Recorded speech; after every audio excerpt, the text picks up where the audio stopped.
Di ba? Pwede ka na pumasok bukas. Sabi sa'yo, pwede ka na pumasok bukas. Ibig sabihin yung kanina yung gumagano. Ugat lang yan, madaming ugat kasi. Na ano lang, yung ugat niya. Daming ugat, hindi lang isa.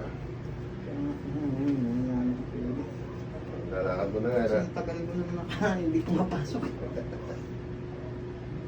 Eh bakit ngayon ka lang nag-message? Masakit kasi talaga. Hindi ko talaga maano galaw. Hindi ko magalaw.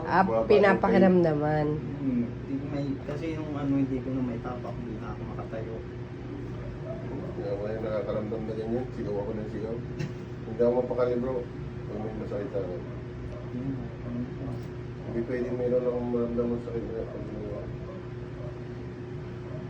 Okay na. Ingit ng ulo ko niya. Oo. Wala pa naman makapaghilot sa kanya. Paano yun? Pag gano'n na ano kayo,